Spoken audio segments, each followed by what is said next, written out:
In a wide canyon, a massive explosion erupts, causing a gigantic mountain-sized chunk of land to be blown into the sky.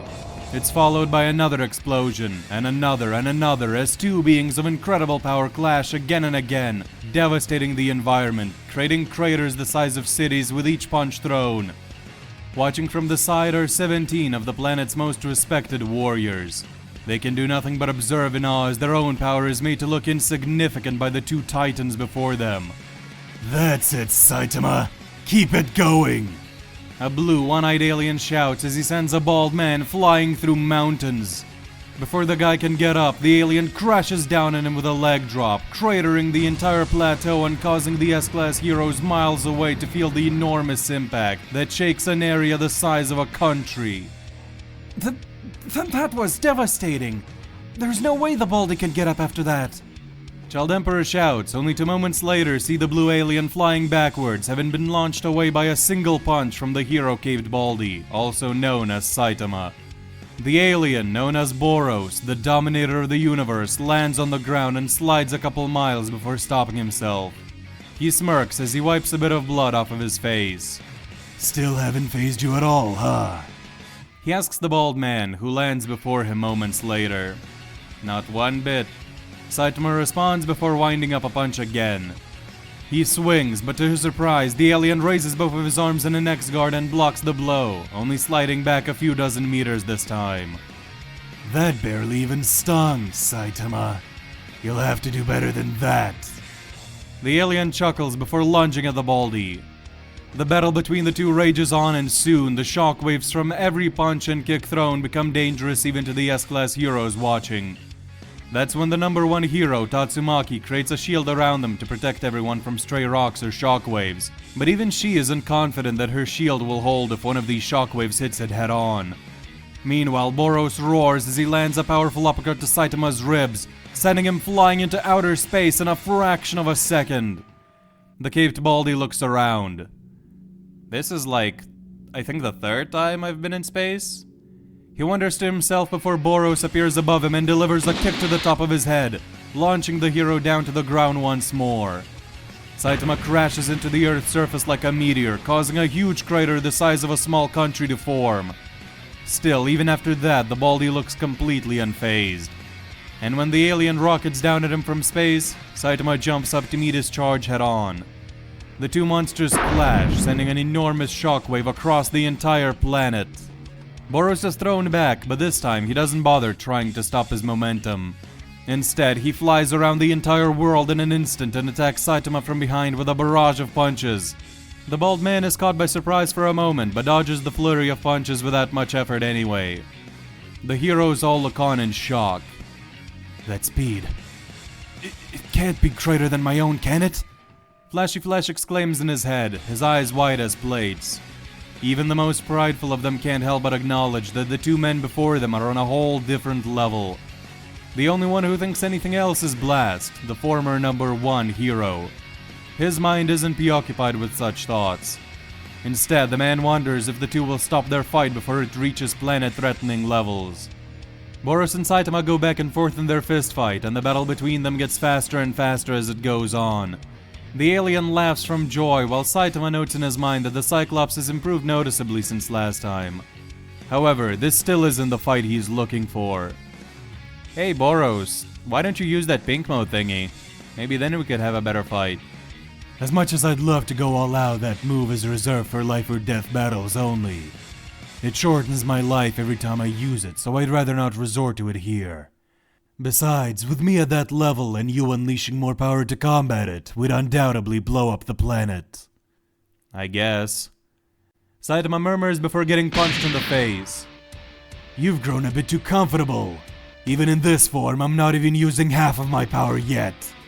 Boros shouts before swinging his foot down at Saitama, blowing a mountain-sized hole into the ground. The bald man quickly gets back to his feet and throws a punch of his own, launching Boros away again. The resulting shockwave echoes throughout the planet, shaking it a little. The alien lands on his feet and chuckles. Now that was more like it. Seems like you're finally trying a little. Boros smirks as he looks at the giant hole in his stomach that the Baldy punched into him. It quickly closes itself up, and after a few seconds, it looks like nothing ever happened. Now then, time for me to stop playing around too. The alien declares as he charges at Saitama. This time, I'm hitting you with some force. Boros winds up a fist. Saitama smirks before winding up a punch of his own. The two attacks clash, and the resulting shockwave blows away entire plateaus and mountains across thousands of square miles, flattening the entire wasteland. The entire world shakes once again, and giant earthquakes form cracks across the continent. That shockwave is spreading across the entire world. This is too far. Blast thinks as the earthquake grows even more powerful, making the ground tremble more and more. Acting fast, he teleports right between the two combatants. Stop! You'll destroy the earth if this goes on. He shouts at the top of his lungs. Boros turns his head to face the man, but before he responds, he grabs a hold of Saitama. You sure know how to take the fun out of things, eh, Blast? Boros complains before throwing the baldy into the air. He charges up a massive amount of energy in his chest. Here, take this one! He shouts as he launches a gigantic beam at Saitama. It hits the baldy dead on before spiraling off far into space. After a few seconds, it explodes on the outer edges of the solar system, resulting in a blast that lights up the sky even brighter than the sun. The S-Class heroes all look on in complete bewilderment. He's got to be dead now, right? Atomic Samurai asks as the heroes all look on in shock at the power on display. It's hard to even comprehend. However, Boros turns to the samurai with a smirk on his face. No, in fact, he's just about to come back. He says, and sure enough, a moment later, a figure crashes down into the earth, forming another crater. Saitama steps out of it with the upper half of his outfit missing. Now you've done it. New clothes ain't cheap, you know. The baldy stares daggers at the alien. Ooh, scary. Boros chuckles and Genos shakes his head. The master has already forgotten that as part of the Godslayer unit, he'll be paid millions now. It seems that old habits die hard. Meanwhile, Zombie Man takes it upon himself to ask the important questions. Can you even fly? How did you get back to Earth? He asks Saitama, who turns to answer to him. It was cold out in space. My stomach didn't like that and I farted. I think that gave me enough momentum to come back. The S-Class stares at him wide-eyed. Tank Top Master leans toward Puri Puri. He's not human. He whispers to his fellow hero, who just nods in agreement. Alright then, if you're so angry with me, how about we continue our battle? Boros asks, earning a glare from Blast. No, that is enough. If you continue, you'll deal irreparable damage to the Earth. And besides, the purpose of this spar was to prove Saitama's strength to the other S-Class, and I believe that's already been done. Right? He turns to the heroes, who all nod. No one doubts Saitama's power now. Even the most prideful of them aren't delusional enough to deny that this man is the real deal. Still, Boros is far from satisfied. No, I want a proper battle, not something half-assed. We're going off-planet. Boros says as he grabs Saitama by the face and throws him up before jumping after him. The baldy shivers a little before crashing into the surface of the moon. And now it's cold again. He mutters to himself before Boros catches up and grabs him by the leg. We're going further this time. Speaking from experience, I think destroying the moon can be harmful, and I don't want to have to worry about destruction at all. The alien shouts as he leans back before throwing Saitama with all his might at a nearby planet. The baldy's body collides with the surface of an orange world, knocking the entire planet out of its orbit and creating a huge continent-spanning crack all across its surface. Saitama looks around, still unbothered. Wait, is this Mars? He wonders before Boros crashes down on him with a double-legged drop so hard that the entire planet shatters into thousands of pieces. The shockwave from the collision sends the world's chunks flying in all directions. Boros, now thoroughly enjoying himself, grabs a hold of the biggest piece of the former planet Mars and launches himself towards Saitama, dragging the several hundred-mile-long rock with him before swinging it at his opponent.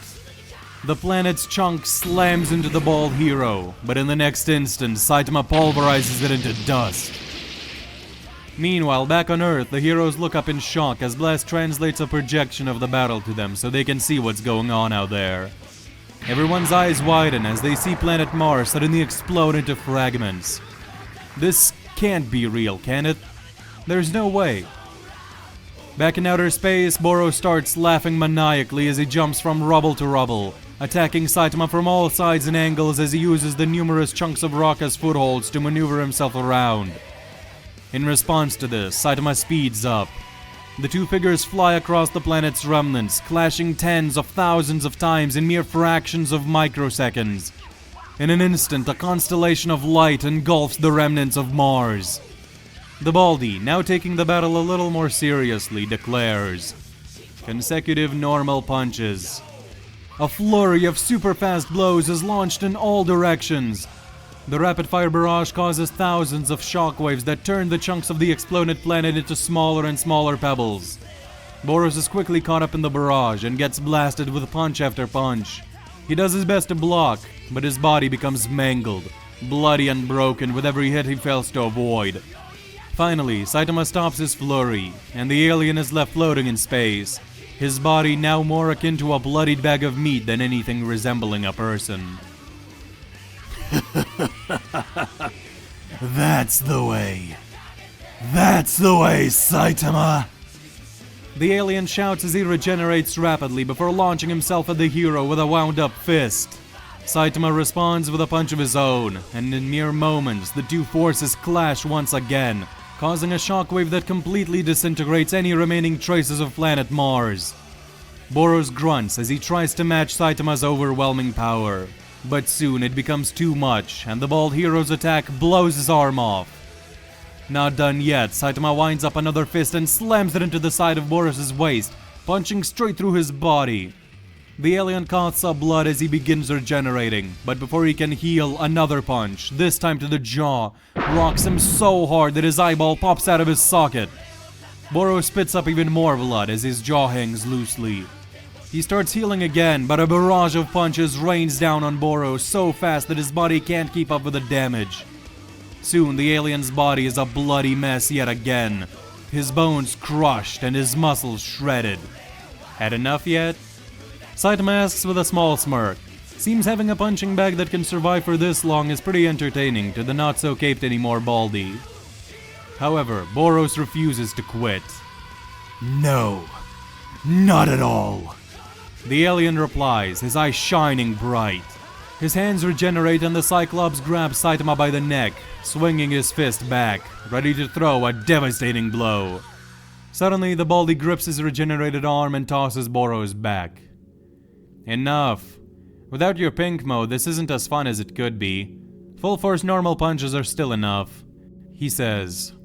Boros takes a moment to regenerate before sighing. Fine. I need to gain mastery over that form so it doesn't drain me as much. Still, I had a blast here. I'm happy for you, man. Now let's get back to Earth. I have a new house to find. With that, the meeting concerning God and the following showcase of Saitama's worthiness to join the Godslayer unit ends. Blast reminds the heroes to train and grow stronger as best as they can to prepare for any attacks from God or his monsters, and everyone begins going their separate ways. Atomic Samurai and Bang reunite with Bomb to go chase Garo again. He's definitely still somewhere out there. Saitama and Genos head out to buy Saitama a fresh hero outfit and then start scrolling through the internet looking for house offers. Everyone else returns to their regular duties as heroes. When all is said and done, 3 heroes remain on the battlefield: Blast, Boros, and Tatsumaki. The new number 1 hero has been thinking a lot recently. Before meeting Boros, she thought of herself as nearly invincible, second only to Blast. An unstoppable force of nature before which any and all monsters would crumble. Since then, her sense of self-worth has crumbled. She fought Boros, Psychos, the giant centipede and that shiny monster in a 5-way deathmatch and lost. That was when she realized Boros was stronger than her. She was too weak. Then the Esper had to rely on others during the Ocean Waters attack on the Hero HQ. She hadn't fully recovered from the five-way battle yet, but it was still her failure. After that, Tatsumaki got humbled by the Phoenix monster and had to be saved again. She helped out in the final battle, but even so, that's not nearly enough in her eyes. She's made up her mind on something big. The hero walks up to Blast and clears her throat. I want to become stronger. She declares. Her companions are surprised at first, but soon both of them smile. I see. You feel like you haven't done enough, don't you? That your power, while great by most standards, is not enough to combat the vessels of God. Is that it? Yes, and not just God's vessels. I'm weak compared to the two of you. And Saitama as well. She says after a bit of hesitation. It's clear that saying these words is difficult for the proud Esper. It's like slashing at her own pride, tearing herself down bit by bit. Boros notices that. Humbling, isn't it? To think you're the top of the world only to be knocked down a peg. Tatsumaki frowns a little, but before she can say anything, Boros continues. That was how I felt when I lost to Saitama. Back then, that sensation was nothing compared to the joy I felt at finally meeting my match.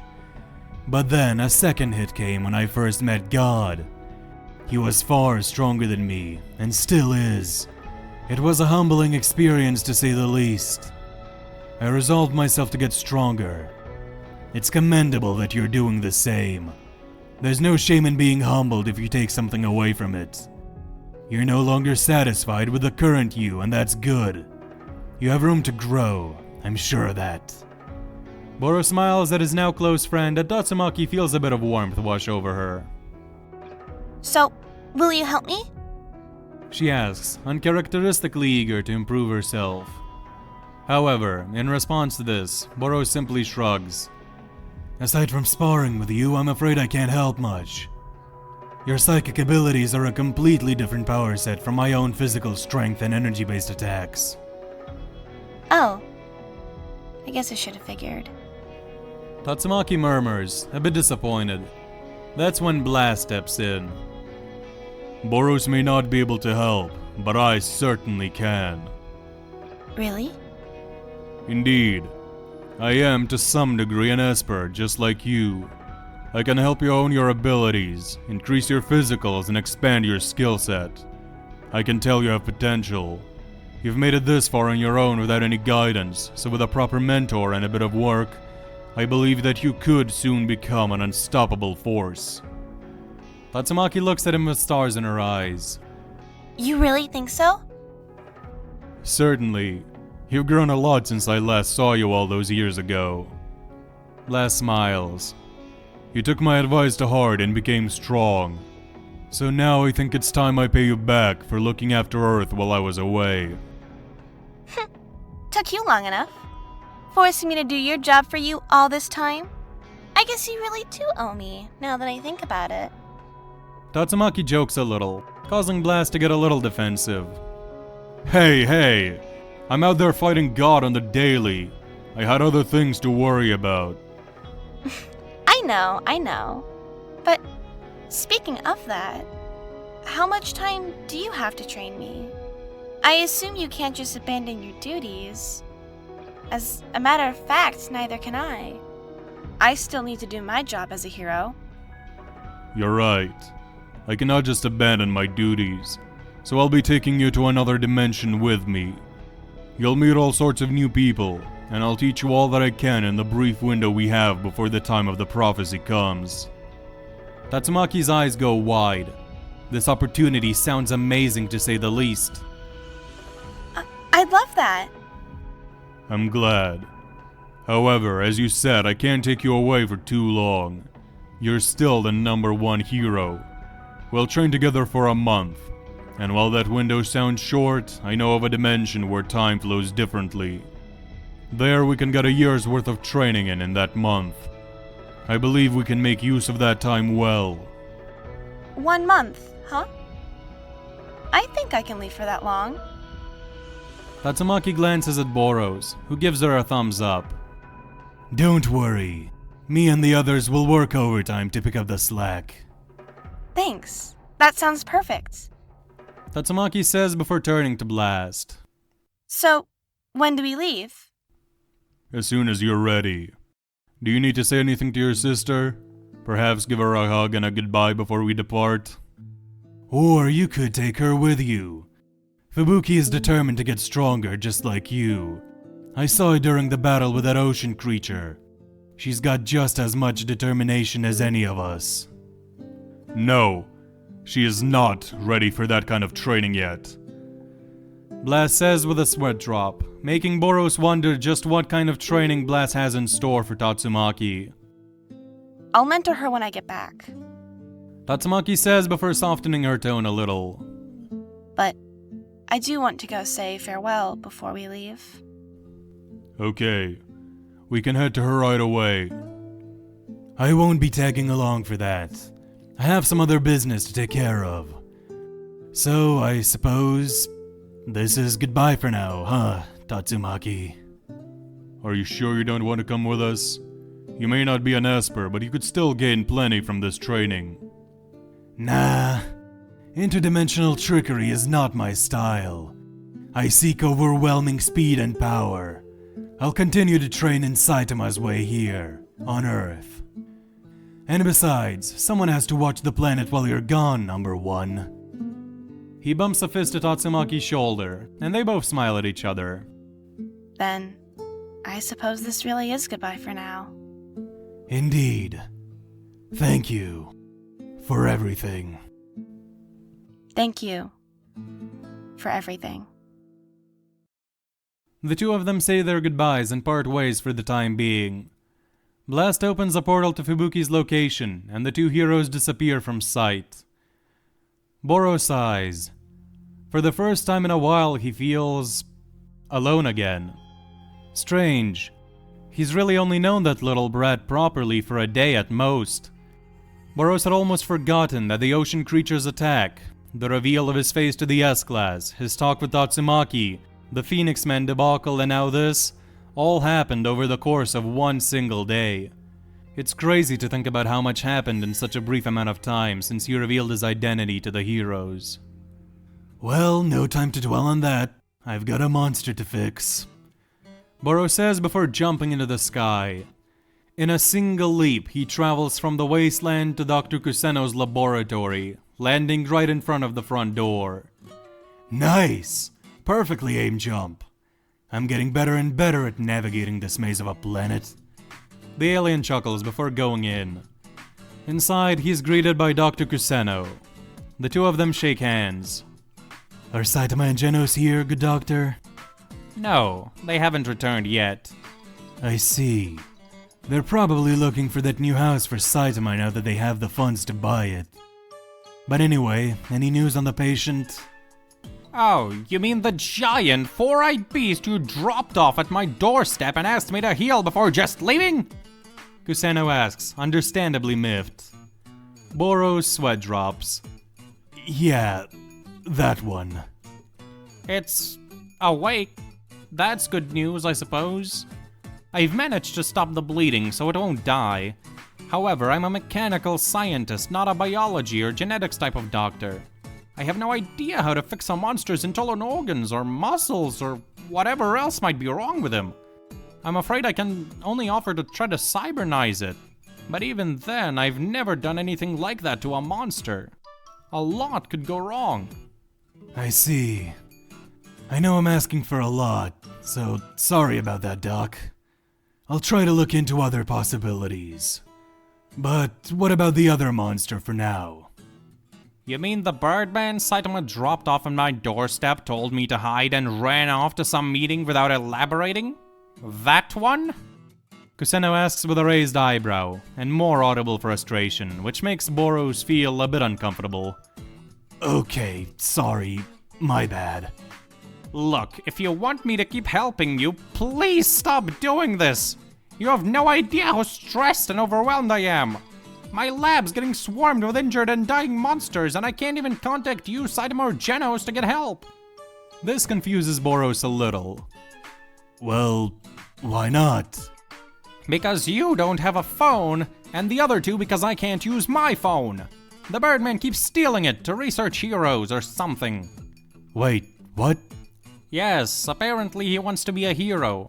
He's researching how to become one right now. But that's not the point I'm trying to make. Look, I'm sorry, Doc.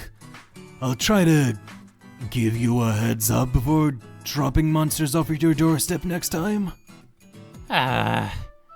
Just go get my phone back for me, will ya?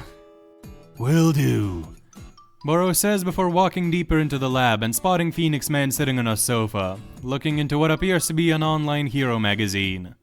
The alien approaches the monster. You know, if you want to be a hero, the first thing to do is not steal other people's stuff. Boros chuckles, startling Phoenix Man. Oh, Boros, you're back. I was just... I know. Seems you're already on the right track to become a hero. Getting to know what the job is like is good. I'm glad you're not still sulking in a corner somewhere over your loss to me. Oh, well, it's hard to keep a grudge after the second chance you gave me.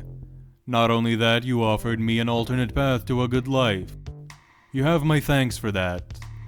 I'll try to repay this favor however I can.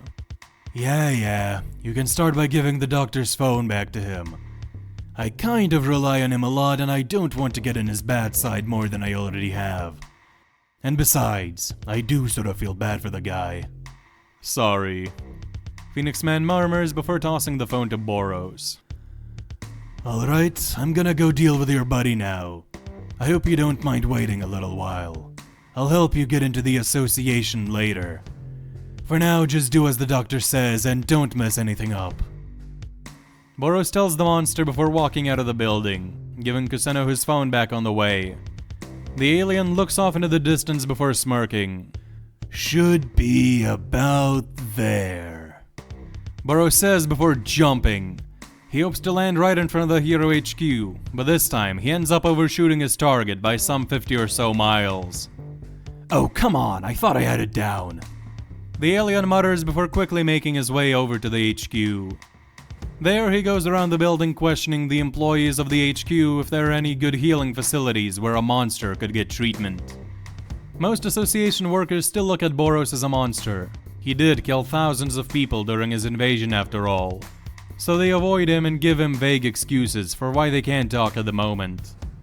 Eventually, Boros runs into Zombie Man, who's just arrived here to deliver some information on a recent investigation. Just some low-life criminal who tried to scam the association or something like that. It doesn't really matter.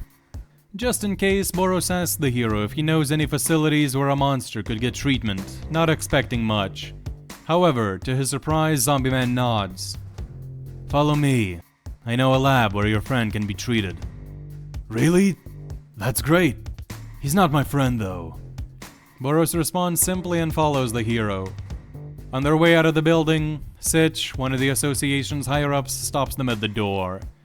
He asks the two heroes to give him just a minute of their time before asking Boros to please put his human disguise back on when in public. He justifies the request by saying it's just to avoid the chaos that would break out if a monster was discovered to be a part of the Hero Association. Boros says that he isn't a monster, but after a quick apology, Sitch explains that that doesn't matter. He looks like a monster. The alien sighs but agrees to put the armor back on when going on patrols. And with that, the two heroes exit the building and travel to a seemingly inconspicuous shop in the middle of town. On the way, Boros asks about the place where the hero is taking him, and Zombie Man explains that it used to be called the House of Evolution. Their goal was to advance humanity through artificial evolution. Their prized creation, Carnage Kabuto, was a powerful dragon-level monster, strong enough to batter most heroes. One day, the monster, along with the entire association, mysteriously vanished. But Zombie Man has managed to track them down once again. In fact, he was planning to visit them sometime soon, so this is actually pretty convenient for him. As the two heroes arrive at the shop, they're greeted by an unusual sight. A gorilla serving takoyaki. Boros stands stunned for a moment. Not what I was expecting, but alright. Boros murmurs to himself as the two enter the shop. At the same time, in a distant city, Two figures fall from the sky, forming two decently sized craters in the street. Garo and Sonic have landed from the stratosphere. All nearby civilians stare in awe as the two rise back up to their feet. The martial artist is covered in bruises, and his left arm is hanging loosely, while Sonic has several cuts all across his body, and his left foot is broken. The ninja and the hero hunter look at each other.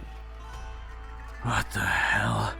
Sent you flying at me so fast that we got launched this far away.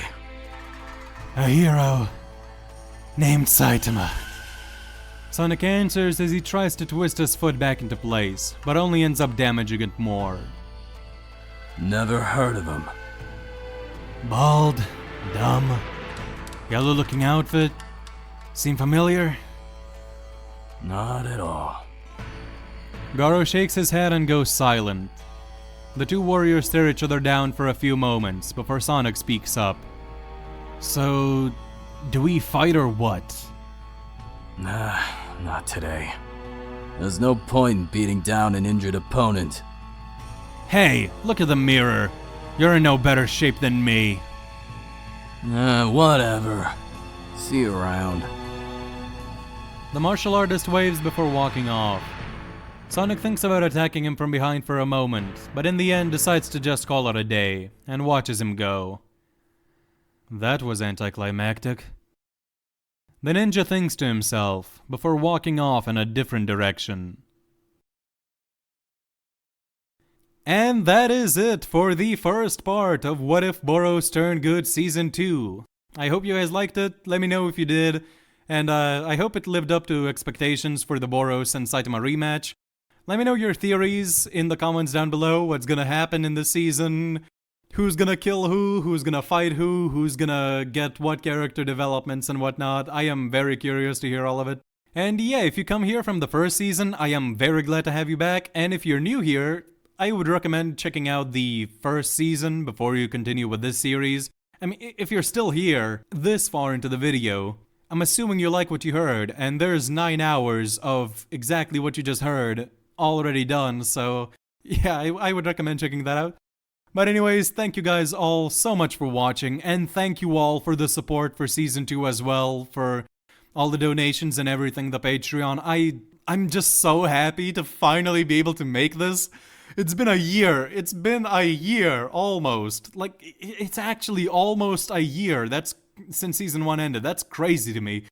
But yeah, we're finally here, guys. This is back. We are here, and we are here to stay. There are a lot of weekly uploads coming up. These episodes will be coming out weekly for the next few months. So, yeah, I'm glad to have you around. And yeah, I hope you have a good rest of your day, or night, or morning, or evening, you know, wherever you live. And yeah, goodbye.